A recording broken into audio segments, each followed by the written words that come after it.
I I'm a little bit unsure if this is a good way to think of love, but I think this is at least a good analogy for love. And how I think of love is like a business idea, and then, well, at least now. But how I think about it is I am an investor in whoever that I choose to marry, whoever I choose to settle down with, whoever I choose to travel the end of time with, until my time is up, until their time is up, is also an investor. And what we are investing in is a future. And on top of that future, what we choose to grow on our foundation, what we choose to grow on our plantation, what we choose to grow on our grounds, what we choose to grow in our covenant is sacred to what we want compared to what the societal wants, compared to what the group wants, compared to what everybody else wants, but it doesn't really matter because it's what her and I agreed upon. And I say it how I say it because it is for my future, for what I want. But for each and every person, it might be a he and he, it might be a she and she, it might be a he and a she, it might be a trans, it might be a this, it might be a that. But we're not talking about anybody else's story aside from mine. So I figured for this business transaction, we are going to invest our time, we are going to invest our knowledge, we are going to invest our resources. And because this is how I want my business venture to be, eventually we are going to invest it into a project that everybody, not everybody, but a lot of people have invested into. Some people have done it on accident. Some people have done it with intention. Some people have tried to intend to have this project, but still are unable to. But we're going to embark on a project called Baby, and this baby is going to be hopefully from what I can gather, homegrown. It is going to be a naturally produced baby of origin. And what we are going to do with this project, which happens to have three stages, so it has baby, adolescent, and then adult. And at least in the first two stages, you are going to fundle a shit ton of money, a shit ton of time, a ton of late nights, but it is all going to be worth it if you do it correctly. It is all depending on how you and your investor are going to do it. And if you guys have had the right questions asked, if you guys have done the right meetings enough to know this is what we want. Like what I want is what you want is what I want. And I know this because we've had conversations. We compulsively ask questions. We wake up every day saying, hey, is this what you still want? Are you sure this is what you still want?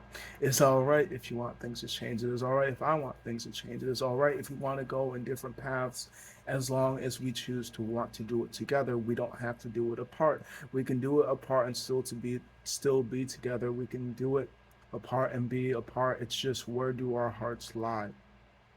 Do they lie together or do our voices lie to each other? I have no reason to lie to you. So I would hope when I choose to lay with you, I chose somebody else that chooses to always tell the truth.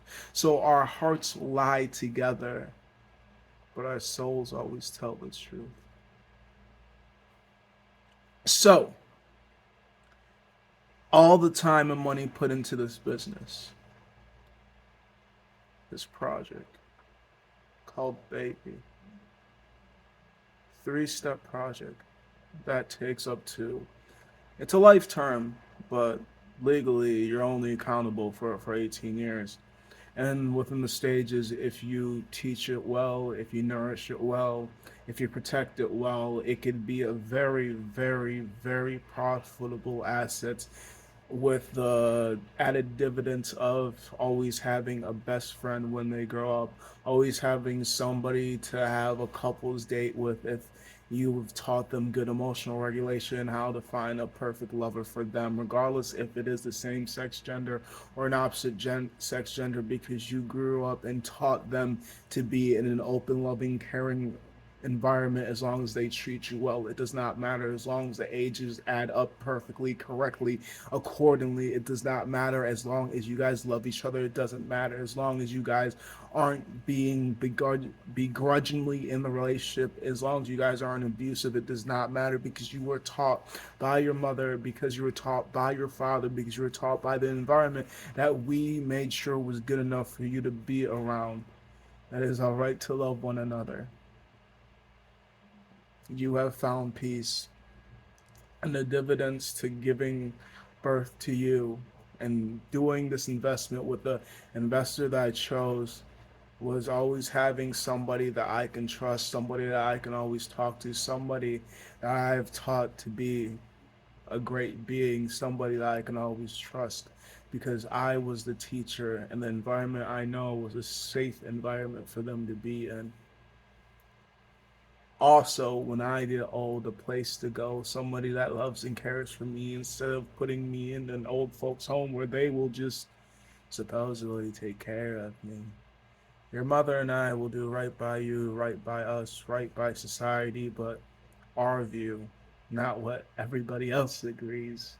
Assuming I invest correctly, though.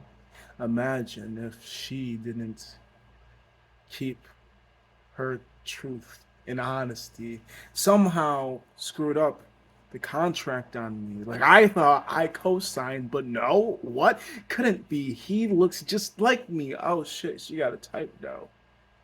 Dark skinned, axe talks. Wow, shit. I was typecast and I didn't even know it. I thought I signed my name, so that's not even my kid. That's not even mine. That's not. That's my mind. That's my time. That's my energy. That's my money. You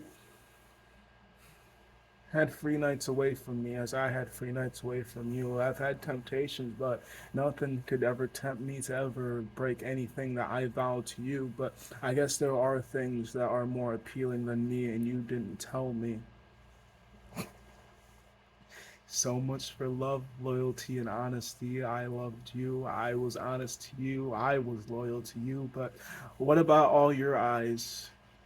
I think there's a couple names.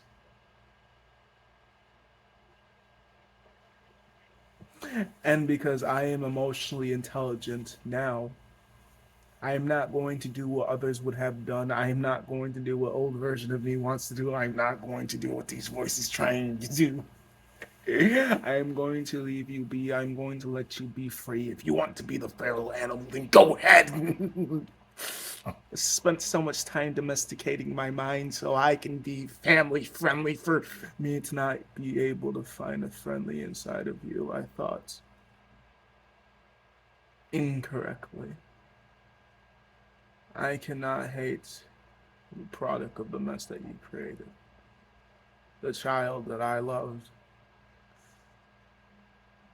can be loved by me, but I can't love you. I hate you personally. That child has no quarrels with me. It did not ask to exist. It did not ask mother to cheat on father that is not father. It did not ask for whatever happened for it to be. I cannot hate something that has existed out of pure detachment, pure lust, pure whatever you want to say to try to get me to come back, but I'm not. You're knocking at the wrong door. I don't live there anymore. I'm not the aggressor that I used to be, and I'm not the same broken. Thank you for telling me I can be free. Like, I thought I invested with the right person, but I didn't. Sometimes you do and sometimes you don't. It's just, do you find out early? Do you find out late? Or do you never know to go to your grave with stories untold, with truths that you thought were true, but on false foundation you have placed things. On correct foundations you have things. What do you really know about the truths? Do your hearts lie together and your souls tell the truth? Or do your hearts lie together and your tongues tell lies to each other? Do you know? Do you care? I just figure if business is not good, we're not going to do it together. And I'll figure if business is good because I've learned the questions, I've gained the experience. I've had many bad deals. I've gotten the short end of the stick plenty of times. So go ahead, call me what you want to, but if you can't reach me, that's because you didn't have good history. You ain't got good credit with me. Your credit check came back and it just, no. Mm. Well, hell no. And also that personality. Meetings are very important to me. Like first impressions, I guess, are pretty impressionable, but I won't always take that to heart. Like maybe you having a bad time. I don't always do the first impressions off the top of my mind the best way. So it's like, oh, shit, I was kind of having a bad moment, bad instance, bad day, but hey, ain't a bad life, okay? I get better with time or I get worse with time. It just all depends on where you place me in your mind because for each person, I am perceived differently. So I am only who you think I am because even I perceive me differently. It's just if we can do business together, we can do business together. But if we can't do business together, then it was just, I guess, nice crossing paths. I don't know, but it is what it is. I'm just glad to be free from shitty business partners. It's my life. You ain't gotta invest in it. It's your life. I don't have to invest in it. If I'm not investing positive energy, I promise you, I ain't investing negative shit too. I don't give enough shits. I'm constipated with it. That's just how I think of love. With the thought process that I have now. It may change. Currently, though, it is 124 2020. No, 114 2023. So, love is like a business to me. Is business good? Is business bad? I don't get sad. I don't get mad. It's not personal. It's business. And I don't take business personal. Okay?